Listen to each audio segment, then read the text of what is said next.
कोल्हापूरमधील दूधगंगा धरणाचे दरवाजे उघडण्यात आलेले आहेत। दूधगंगा धरणाच्या पाणलोट क्षेत्रामध्ये मुसळधार पाऊस झाला। दूधगंगा म्हणजेच कळमवाडी धरणाच्या पाणी पातळीमध्ये वाढ होताना बघायला मिळते। धरण 100% भरल्यानं विसर्ग सुरू आहे आणि त्यामुळे नदीकाठच्या गावांना सतर्क राहण्याचा इशारा प्राप्त झालाय। कोल्हापूरमधल्या दूधगंगा अर्थात कळमवाडी धरणाचे दरवाजे उघडण्यात आले असून मोठ्या प्रमाणात हा विसर्ग सुरू आहे आणि त्यामुळे जे नदीकाठचे रहिवासी आहेत त्यांना सतर्क राहण्याचा इशारा प्राप्त झाल्याचं बघायला मिळत आहे। आणि या संदर्भात अधिकची माहिती जाणून घेऊयात। आमचे प्रतिनिधी शेखर पाटील सध्या आपल्यासोबत आहेत। शेखर, काय सध्या नेमकी परिस्थिती तिथली?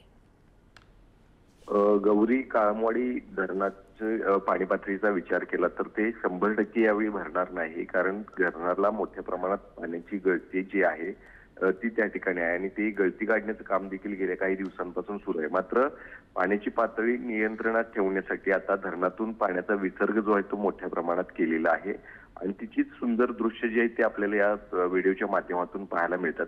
अतिशय डोंगर कपाऱ्यांमध्ये वसलेले राधानगरी धरण जे आहे, राधानगरी तालुक्यातलं खरं तर हे काळमवाडी धरण आहे आणि त्याच धरणातून आता विसर्ग वाढवण्यात आलेला आहे।